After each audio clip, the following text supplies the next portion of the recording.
I love it. I love it. I love it. Look at this. This is the greatest thing I've ever seen. Hey, I'm not surprised.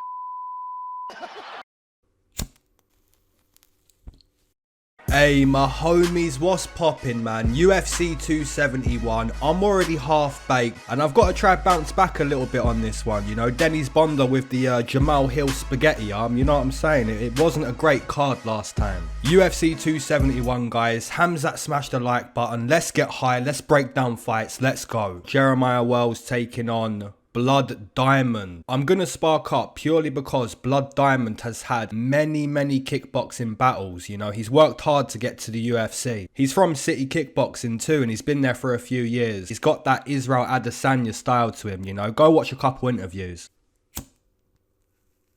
But yeah guys, what we've got here is Jeremiah Wells, a guy who, you know, has some pretty good jiu-jitsu. But looking at other areas of Jeremiah Wells, you know, the UFC debut, what can we say, man? Complete dusteration. Now, I'm going to show you a clip of Blood Diamond putting this guy out, just for reference on how good this guy is at kicking.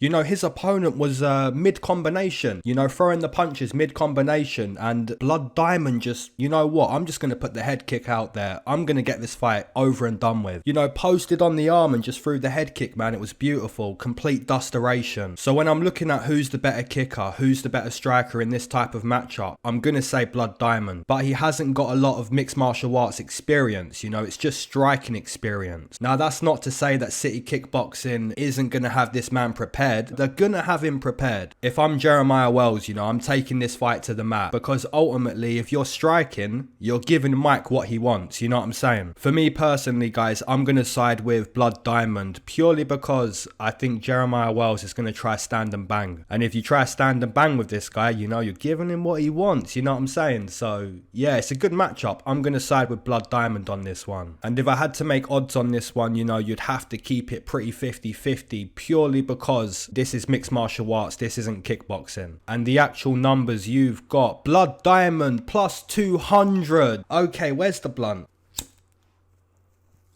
Alright, we've got a matchup between Douglas Silva de Andrade taking on Sergey Morozov. Man, this is a pretty decent matchup for both guys, to be honest. Douglas Silva de Andrade is getting on a bit in age, but if you look at his last fight, he sent Gaetano Perillo to Shadow City. He literally made him levitate. His whole body was in the air. It was a nasty knockout too, because Gaetano Perillo was like mid head kick and then Douglas just boom, straight to Shadow City. It was nasty. Now I'm not sure that you're going to catch Sergey Morozov slipping, you know. I'm not sure you're going to catch him mid head kick. This guy is pretty composed in the kickboxing situation. And if you go back and watch his fight against Khalid Taha, you know, you'll see that. Really composed in front of the opponent. Now Sergey Morozov did utilize a bit of his grappling to get that win against Khalid Taha. Can he do that against Douglas Silva de Andrade? You know, potentially. I think this is a good matchup. It's not really the type of matchup I want to lay too much money on. I had a bit of money on Sergey Morozov as an underdog against Khalid Taha. I don't think Sergey Morozov is going to dominate this fight, but I just think he's going to be a bit quicker with the striking. And I can't see Douglas Andrade out grappling Sergey Morozov. If anything, I see Sergey getting the better of the grappling too. So yeah, that's got to be my prediction. So yeah, I'm going to side with a Kazakhstan fighter, which we've just seen one get a nasty head kick, by the way. I don't think that's going to happen. And the bookies have minus 200 up to minus 220. So yeah, even the bookies are counting out Douglas Silva de Andrade. I don't think the betting line is terrible. I think it all depends how highly you rate Sergey Morozov. You know, he lost to Umar Nurmagomedov, which you're going to lose to that guy, you know what I'm saying? And then he beat Khalid Taha, so it depends how highly you rate this guy. I'm going to leave this one alone. My prediction's going to be Sergey Morozov. Alright guys, we've got a matchup between Jacob Malkoun taking on AJ Dobson. I'll spark up on this one and I'll give you my reasons as to why we're getting higher on this one. AJ Dobson, right? Guys, when you fight on the Contender Series, the whole goal is to inflict complete dusteration. My guy AJ Dobson, I picked against this guy, you know, but he understood the goal. You know, he understood I'm here to inflict complete dusteration. And that's what AJ Dobson done. You love to see it. Now, Jacob Malkoun in his UFC debut, he had that done against him. So you're putting 2 and 2 together, you know. You're seeing Jacob Malkoun, he's getting sent to Shadow City. AJ Dobson, he's trying to send guys to Shadow City. You're putting 2 and 2 together. Now, despite putting those 2 together, trying to get somewhere to make a prediction with this breakdown, Jacob Malkoun used a lot of wrestling against Abdul Razak Al Hassan. You know, he got sent to Shadow City, but comes back to this fight and he's like, yo, I'm going to take this guy down. I need to get a win. Now, if these 2 guys stand and bang, you know, I'm kind of favouring AJ Dobson. I'm not saying that Jacob Malkoun can't send AJ Dobson to Shadow City. I'm not saying he can't do that. He can. But when I've seen it happen to Jacob and I haven't seen it happen to AJ, that's why I'm favouring AJ. So yeah, this is a good matchup. 2 guys in the sport of mixed martial arts that are pretty green. You know, we just had another fight where both guys were pretty green and I got that one wrong. I took Tresean Gore. So hopefully I can get this one right. I'm going to side with AJ Dobson purely because I think he's more live to send the opponent to Shadow City. The betting odds though, the betting odds have got to be somewhat close because again, quite an unpredictable fight. I'd put AJ Dobson around -150 and you've got AJ Dobson -110 up to -150. So yeah, the bookies are like, this one's got to be close. Alright, we've got a matchup between Carlos Ulberg taking on Fabio Cherant, and we're going to get even higher. We're going to get more baked. Guys, sometimes you get excited, you know what I'm saying? Sometimes you get excited and you finish before you should. You know what I'm saying, bro? It happens to the best of us. And that's what happened to Carlos Ulberg in his UFC debut. You get inside the octagon, you're under the bright lights for the first time, you're excited. But Kennedy Zachukwi, you know, this guy with the pressure, the forward pressure. And that's kind of what Kennedy Zachukwi done to Carlos Ulberg. Kennedy using the high guard, but just using a lot of pressure to continue to fatigue Carlos Ulberg. Now, despite Carlos Ulberg having the bad UFC debut, despite that, guys, if you go back and watch that fight, he kind of nearly stopped Kennedy 2 times. You know, first it was with the head kick, when he got excited, and then it was up against the fence, ripping to the body. Even the ref said, you know, I think it was Herb Dean, he said, Kennedy, defend yourself. So even though Carlos Ulberg lost this UFC debut, even though he got excited, you know, lost a debut, he still nearly finished the opponent 2 times. Now the opponent, Fabio Cherant, this guy is nowhere near as big as Kennedy Zachukwi. Guys, if you go watch Fabio Cherant against William Knight, look at how stationary Fabio Cherant is. You know, he's using the calf kicks, he's trying to rip to the body, but he's quite stationary. Against Carlos Ulberg, a really decent Muay Thai fighter that only made one mistake. The mistake he made was, I got too excited. If Carlos Ulberg is more composed here, which I'm assuming he will be, I think he's going to pick apart Fabio Cherant. So yeah, that's going to be my prediction. I'm not sure how many people are going to fade Carlos Ulberg from the UFC debut, but I'm not gonna do it. Yeah, I'd price Carlos Ulberg at least a -250. And we've got Carlos Ulberg -200 up to -220, even up to -250. So yeah, the bookies are like, you know, Carlos Ulberg got excited in the UFC debut, but I'm still going to give you Fabio Cherant +200. How many of you guys are going to play Fabio Cherant? Straight up, leave the comment down below. But yeah, my prediction on this one, I'm going to take Carlos Ulberg. Alright guys, we got a matchup between Alexander Hernandez taking on Renato Moicano. I don't think we can get more baked on this matchup. Now, Alexander Hernandez, I was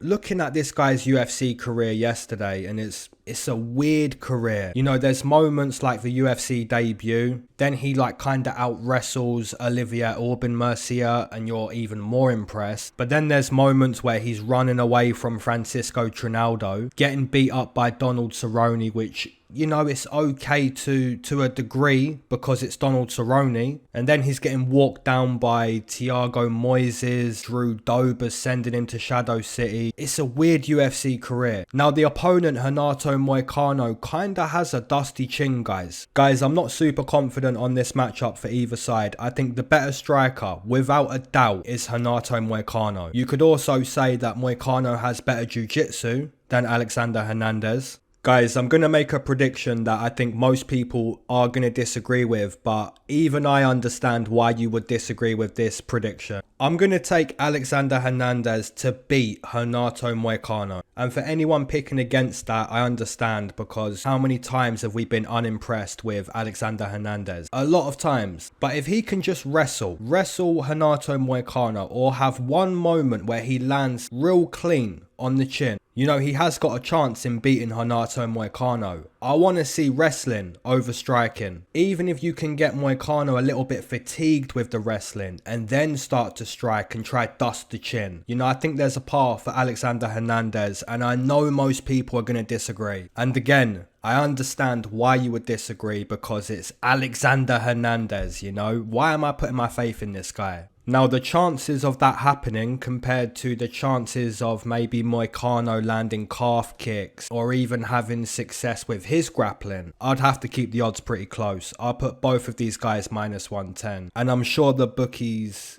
Yep, they do. Alexander Hernandez plus 150, plus 140. And you've got Moicano returning minus 160, minus 170, all the way up to minus 180. It's understandable. Like I said, it's Alexander Hernandez. The guy does like to disappoint. If Alexander Hernandez can just wrestle, just show us the potential, I think he can win the fight. Alright, moving into a matchup between Ronnie Lawrence taking on Martinez. Guys, Dana White said Ronnie Lawrence is special, and Dana White likes money. So if Dana White sees a special fighter and he likes money, maybe they're going to try give him a good matchup. You know what I'm saying? Because if someone's special and you give him a bad matchup, you know what I'm saying? Business, you got to think about it. Now with Ronnie Lawrence, man, it's all about the wrestling, the cardio, the conditioning, the output, the ability to take you to the mat, but not only to take you to the mat, to continue to take you to the mat. You know, it's not going to be just one takedown, two takedowns. If it needs to be like 10, it will be 10. You could say Ronnie Lawrence is like a little Merab Dvalishvili, you know what I'm saying? That's the style of Ronnie Lawrence, and Dana White likes it. Now, looking at Martinez, you know, the boxing is pretty good. He debuted against Guido Canetti, you know, this was a pretty good debut. He had a little bit of trouble in this fight too, so maybe that's why Dana White's looking at this matchup thinking, you know, who can we put Ronnie against where Ronnie's going to look good? And if I had to try figure out why they picked Martinez, I would say there's a moment where Guido Canetti has success with his grappling, his scrambling, and if old man Guido's having success grappling, you know what I'm saying, Ronnie Lawrence is going to look good, most likely. Another reason why I think they picked Martinez, if you look at Mana, he's not exactly quick with the movement. You know, he was trying to cut off Guido Canetti and he was using good pressure, but he was quite cautious. You know what I'm saying? So not only is Ronnie Lawrence most likely going to have success with the wrestling, he's probably going to dictate the fight on the feet too, you know, dictate the space, dictate the output. Yeah, I think this is a pretty good matchup for Ronnie, so yeah, that's going to be my prediction. I do believe that Martinez has a small chance at setting Ronnie Lawrence down, you know, finding a TKO. But I'd say like a 25% chance, which means I'm going to put Ronnie Lawrence around minus 300, a 75% chance. But the bookies have minus 300 on Ronnie too. Yeah, I think the UFC kinda, you know, setting Ronnie Lawrence up with a nice matchup. Alright guys, we've got a matchup between William Knight taking on Maxim Grishin, and this is quite a weird matchup. It's a weird matchup because Maxim Grishin has fought at heavyweight. You know, there's quite a noticeable size advantage in this fight. We know that William Knight has a pretty nice calf kick. We know he's got knockout power, but I'm not super sure how that's going to look against an opponent that has quite a bit of size. You know what I'm saying? Now, William Knight, guys, the cardio's not too great either. You know, he's not got fighting cardio. He's quite a muscled up guy. Now, unless Maxim Grishin's going to use a lot of pressure to show us the fatigue in William Knight as this fight ticks on, William Knight's still going to fire calf kicks. You know, he's still going to fire the calf kicks and try to inflict more damage on the feet. And to be honest, guys, when I look at Maxim Grishin's striking skill set, it's not great. You know, what kind of weapons is this guy going to be using to really beat William Knight? I think the biggest weapon this guy has is like the size, how big he is compared to William Knight. Man, I think this is a weird fight, to be honest. Guys, also there's a big experience advantage. Not only does Maxim Grishin have the size He's got the experience. You know, Maxim has over 40 professional fights. William Knight has 13. So realistically, Maxim Grishin should know what to do. You know, you get out of round 1 with William Knight, you fatigue him, and then you continue to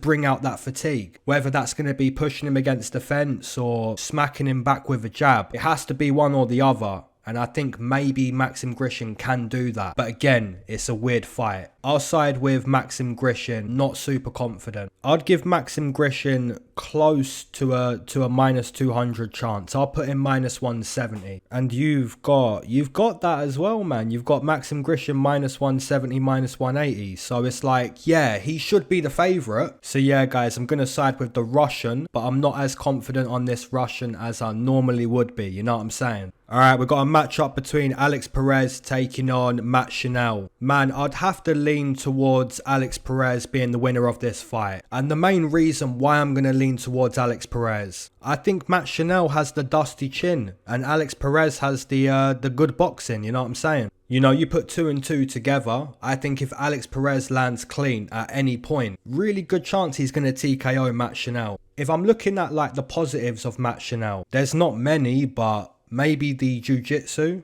of Matt Schnell's pretty okay. I think the output against Rogerio Bontorin wasn't bad. It was okay. He looked pretty good against Tyson Nam fighting on the back foot, but I'm not sure Alex Perez is going to be so accepting of just being outpointed. You know what I'm saying? You know, Tyson Nam's kind of inactive, whereas Alex Perez, if you're doing that to him, he's gonna come forward and try to land his shots. And that's where Matt Schnell's gonna try to evade the shot, but is he gonna evade the shot round 2, round 3? We see with Rogerio Bontorin kind of grew into that fight. And I think the same will happen with Alex Perez. So even if it's not round 1, I think at some point Alex Perez potentially gonna dust the chin of Matt Schnell. So that's gonna be my prediction. I'm gonna take Alex Perez. I'm not going to go 80% minus 400, but I'll go pretty close. I'll say 75% for Alex Perez. 75%, that's minus 300, and the bookies say minus 4, so they're going 80% on Alex Perez. I do believe it's more like 75% for Alex Perez, but that's the bookies' way of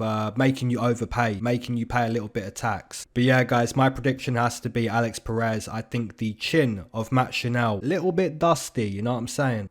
Alright, moving into a matchup between Roxanne Modafferi, the OG of women's mixed martial arts. Big shout out to Roxanne Modafferi on her retirement fight, taking on King Casey O'Neill. So let's start with the OG, Roxanne Modafferi. You know, her boxing, her striking it's never been great, but that's not really what she looks to do. You know, Roxanne Modafferi in her retirement fight, she's going to try to grapple. And that's what Roxanne Modafferi has done her whole career. You know, it's grab the opponent, take the opponent to the mat, and just give the opponent a lesson. You know, just a lesson on, this is why you need to grapple more in the gym. Look, I'm going to grapple you. Now, can she do that against Casey O'Neill? I think she's going to try. You know, she's going to try to do that. But ultimately, if you look at Casey O'Neill, you know, this girl's been doing that. She's been doing that to the opponent. You know, go back and watch her debut against Shana Dobson. I think the round she finished Shana in, if you look at that round, look at the start of it. Shana Dobson takes like one step and Casey O'Neill literally runs across the octagon. So now you're seeing this girl's got really good cardio. You know, the opponent can barely move and Casey O'Neill's ready to grapple again, you know what I'm saying? And it was complete dusteration against Shana Dobson, you know, ground and pound stoppage. Now look at her fight against Lara Procopio. You know, I picked against her in this one. You know, I was thinking Lara Procopio with the black belt, maybe she can,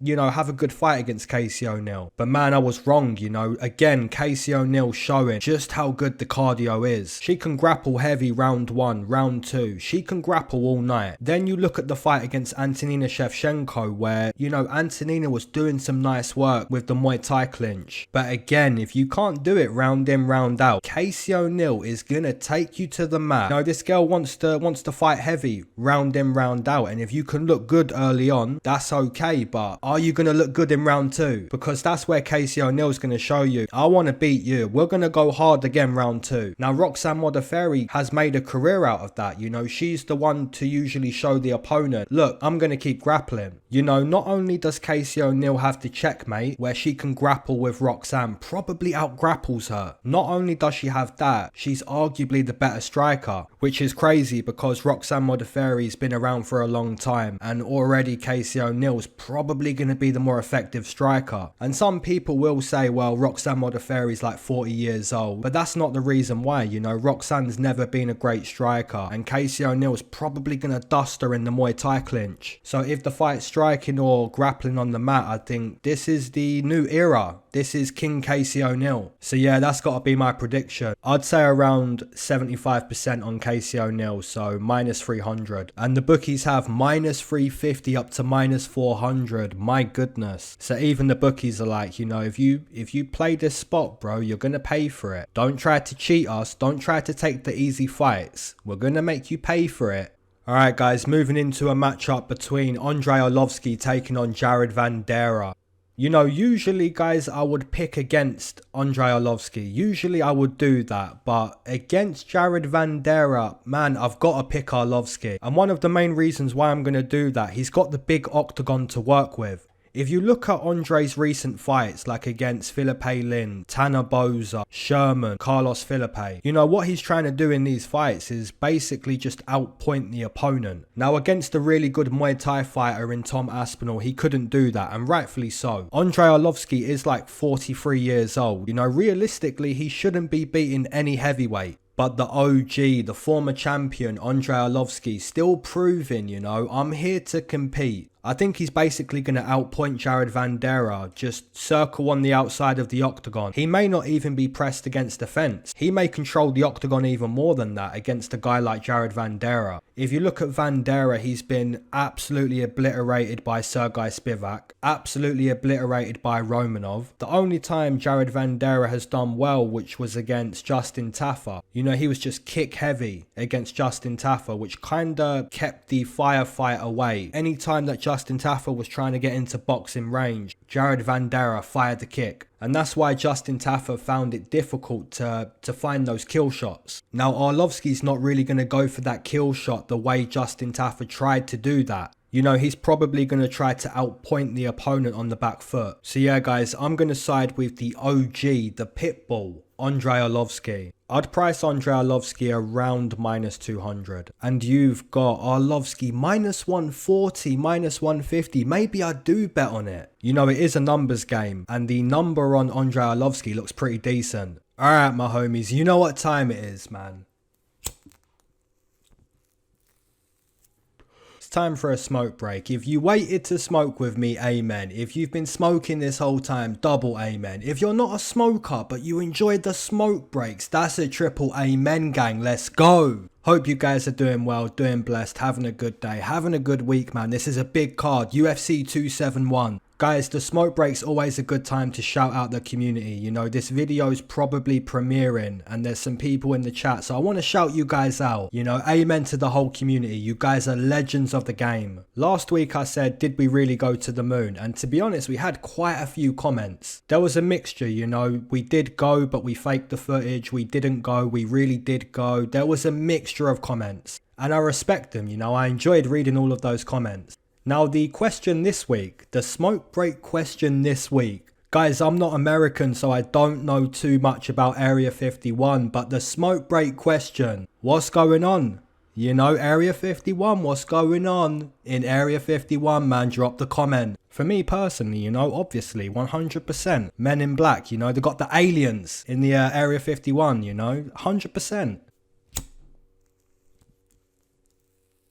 Man, all of those comments are going to be hilarious. Alright guys, my Patreon. If you want all of my bets on this UFC 271 card, the only way to do that is to join the Patreon. And be sure to join my Discord too, man. This is a big card. The Discord's going to be lit. And there's probably going to be some shoeys, you know. If Tuivasa wins the fight, it's shoey city. You know what I'm saying? Alright guys, be sure to drop down on the smoke break question, you know. If you've got a say on Area 51, drop it down. Let's get into breaking down this main card. Alright guys, we've got a matchup between Nasrat Haqparast taking on Bobby Green. Man, this is a good matchup because Nasrat Haqparast, in my opinion, we could still kind of say this guy's a prospect. And I say kinda because you look at the way Drew Dober dusted him, you know, that kinda takes you off the hype train. And then he gets wins against Alex Munoz and Rafa Garcia, but the performance wasn't that impressive in both of these fights. But I'm not impressed by your performance. Nasrat is coming off a loss to Dan Hooker, but Dan Hooker, you know, a violent striker. So looking at the ways that Nasrat can beat Bobby Green, I would have to assume that it would be grappling. And that's not to say that he can't stand and trade with Bobby Green. Maybe he does a little bit. But if you mix in the grappling when the striking's close, that's what's going to give you the win in this fight, in my opinion. Guys, when you look at the boxing of Bobby Green, you know, this guy can box. You know, even in the loss to Rafael Fiziev, you know, this guy's going toe-to-toe trying to use the boxing. You know, a serious boxer. Bobby Green will smack you with that jab. You know, almost like a Sean Strickland. You know, happy to stand in front of you, trying to get into his flow, get into his vibe. You know what I'm saying? So yeah, guys, this is a pretty good matchup. The striking should be pretty good in this one. I'm going to side with Bobby Green. I just think the boxing of Bobby Green is going to be the difference. That's not to say that Nasrat isn't evolving still. You know, this guy can strike. It's always going to come down to who can fight their fight. If Bobby Green can get into his flow, into the boxing flow, you know, it's not going to look too good for Nasrat. Yeah, my numbers on this one, guys, may be a little bit harsh, but I'm going to put Bobby Green minus 250. And the actual numbers, you've got Bobby Green minus 150, minus 140. So yeah, that one potentially going to be a play for me. Potentially. Alright guys, you got a matchup between Kyler Phillips taking on Marcelo Rojo, and I'm going to spark up. I'll tell you why. Kyler, this guy likes to smoke weed, 100%. 100% this guy smokes weed. That's why we sparked up. When you're looking at the style of Kyler Phillips, you know, I like everything about this guy's style. You know, what did Dana White say one time? I love everything about this kid. You know, when you're looking at the style of Kyler Phillips, man, the style is good, you know. The free-flowing movement on the feet, you know, it's almost like he becomes water. You know, he's trying to do that. Even the Octagon name, The Matrix. You can see what this guy is trying to do. It's almost like a Bruce Lee, just a high vibe type style. And when you look at the jiu-jitsu too, which, you know, a lot of jiu-jitsu players love to smoke weed. The jiu-jitsu of Kyler Phillips is awesome. Also, he trains with Sean O'Malley. You know, you're seeing the personality and the fighting style of Kyler. You can see what he's trying to do. Now, the only problem I've got with this style, inside round one, it looks really good. Outside of round one, where he's a little bit more fatigued, that's where I've got a problem. Now, there is a solution, right? When you experience becoming fatigued with this style, Kyler's just simply going to learn to use the style better. You know, when you adopt a style, you're getting used to that style. And the more you get used to that style, the better you become with that style. So it's just energy expenditure. You know, Kyler's going to be more composed with the style. You know, the skill advantage is for Kyler Phillips. Now, the opponent, Marcelo Rojo, this guy's basically got to get on the inside. In round one, that might be difficult. In round one, it might be difficult, but as the fight goes on, that's where he's really got to say, look, I want to win this fight. This guy's tired. I'm tired. I'm not going to be kept at distance anymore. I'm going to get close. I'm going to rip to the body. I'm going to bring Kyler Phillips into a dogfight. And we've got a subscriber on this channel who always leaves the comment and he says, Argentines cannot fight. Bet against them. I'm not saying Marcelo Rojo can fight. I'm not saying he's like technically good, but he is a dog. You know, he's going to take the shots and try get on the inside. And that's what he's got to do here. He's got to be a dog. He's already a dog. You know what I'm saying? However, guys, 9 times out of 10, or maybe 8 times out of 10, the better fighter does win the fight. We know how Marcelo Rojo's going to win the fight if he does. And that's Kyler Phillips basically slowing down with his style. Marcelo Rojo now able to implement his style, which is a dogfight. So yeah, I'm going to side with the better fighter in my opinion, and that's going to be Kyler Phillips. Not saying that Marcelo Rojo can't do it, you know, I just think Kyler Phillips is going to become more used to implementing what he's looking to do. And to be honest, man, he's already good at doing what he's looking to do. You know, you look at him against Song Yadong, he looked awesome. And some people may even say he won the fight against Julian Paiva. I'd put Kyler Phillips around minus 200. And the bookies have minus 400. Oh, I mean, I'm predicting Kyler to win the fight, but to bet on that, you know, he's not a Shavkat Rakhmonov.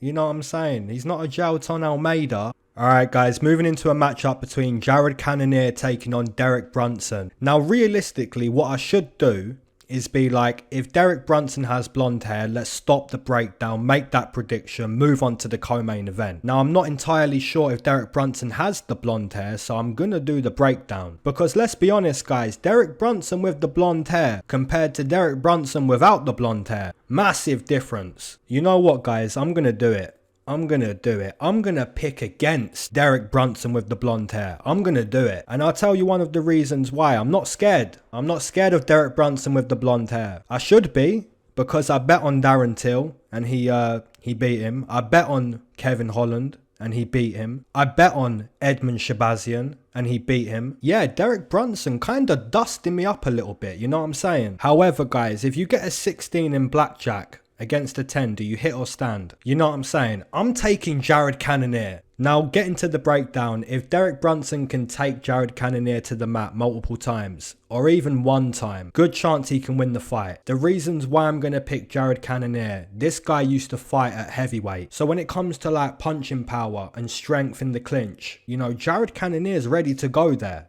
You know, this guy can hit hard. This guy can knock you out. And when it comes to trying to clinch him up, you know, this guy used to be a heavyweight. Just maybe, guys, Derek Brunson with the blonde hair, maybe, loses this fight. So yeah, I'm going to take Jared Cannonier to stop the madness of blonde Brunson. And I know there's going to be people going to the comment section like, Lay, you know you shouldn't have done that. And to be honest, man, it's like hitting the 16 on the blackjack table, you know. You get a 10, you say you shouldn't have done that. You get given the 5, you know, you look like the G of the table. Now, when it comes to setting the number, I'll put Jared Cannonier around minus 150. You know, you can't go too crazy against blonde Brunson. He will defy the odds. And the bookies have minus 170 on Jared Cannonier.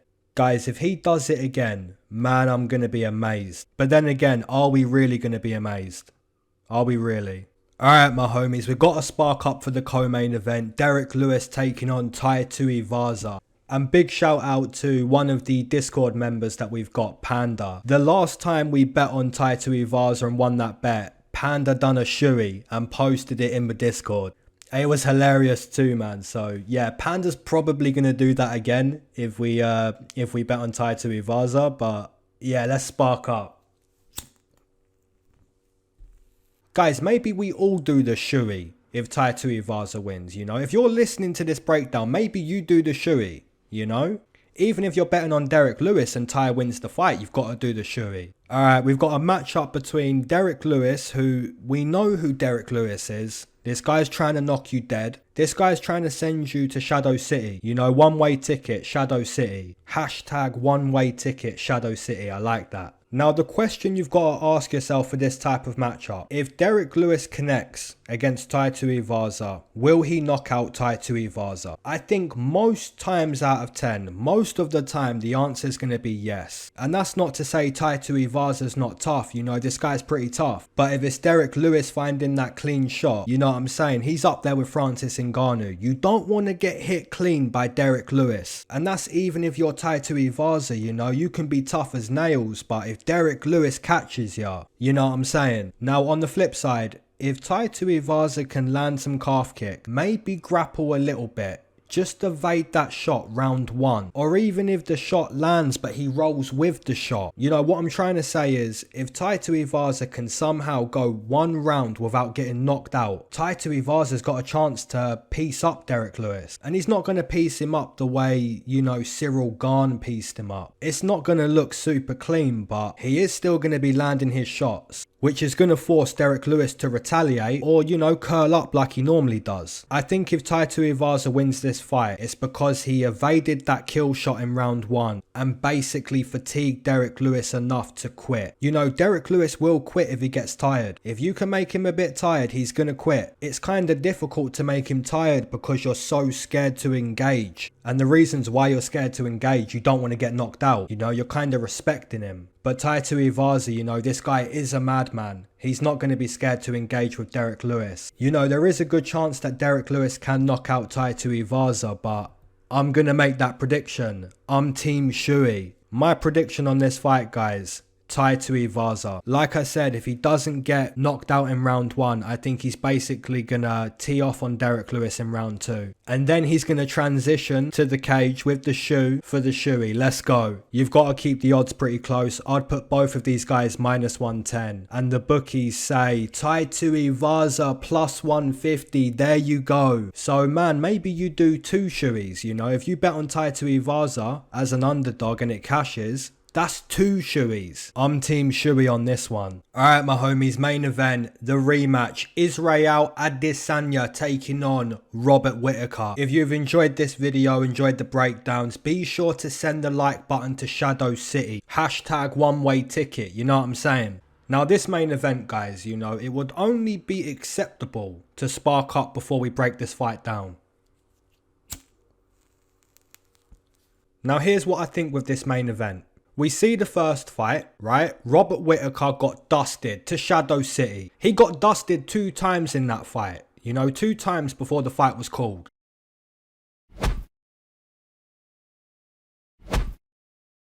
Now, the reason why Robert Whittaker got dusted, I feel like he kind of underestimated Israel Adesanya. You know, Israel Adesanya had all the hype. Robert Whittaker was on the sidelines, you know, injured. Everyone was talking about Israel Adesanya. And Robert Whittaker was like, you know what? I'm going to dust this guy. I'm going to get in there and dust him. You know, you can't really have that mindset against Israel Adesanya. You've got to respect him. And Robert Whittaker ultimately paid the price. Now, guys, a lot of people may speak about Robert Whittaker. He's got to wrestle. And to that, you know, I would agree. I would say he has to wrestle Israel Adesanya. But if we look at Israel's career, when was the one time he was taken down? The first time was against Marvin Vettori, 2017, you know. He was taken to the mat. Now, the second time that he was taken to the mat and controlled was against Jan Blachowicz. And then it happened again, not for a long time, but it did happen again for a minute or so in the rematch against Marvin Vettori. So these 2 guys have taken down Israel Adesanya. Now, what do these 2 guys have in common? Not necessarily have in common, but kind of share a common link. Marvin Vettori's like a Italian meathead, you know, he's going to take the punches to get on the inside. He's a scrappy guy, you know, he's willing to take your shots, to walk through the fire. Now, Jan Blachowicz walked through the fire because he had the size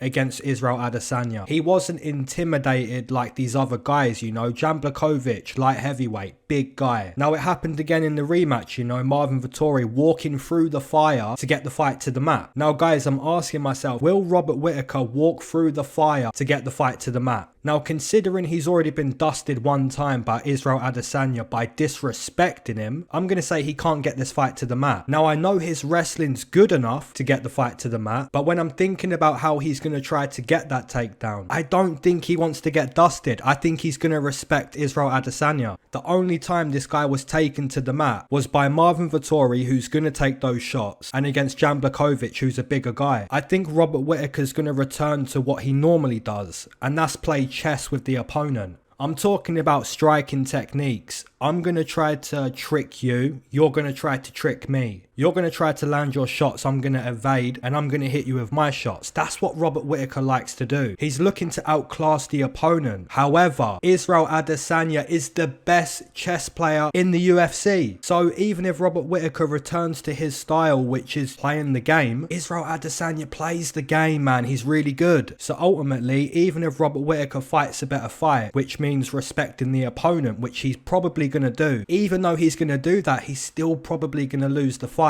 because your fight is Israel Adesanya's fight, and who's better at fighting that fight? Israel Adesanya. So my prediction with the rematch, despite Robert Whittaker most likely having a better time, I think he still probably loses the fight. So my prediction in the main event, the rematch, I'm going to take Israel Adesanya. I think it maybe goes 25 minutes this time, but ultimately the better chess player is going to win the fight. So I'd price Israel Adesanya around 75% -300, and the bookies have -250 up to -300. So yeah, I'm sure a lot of people are going to bet on Robert Whittaker at over +200. And you know, man, he might look good in that chess match against Israel Adesanya, but I think Israel's just a bit better. at playing that game. Alright my homies, be sure to drop down your main event prediction, co-main, underdogs, parlays, all of that good stuff. Keep your eyes to the sky, never glued to your shoes. Mac Miller. Alright, peace.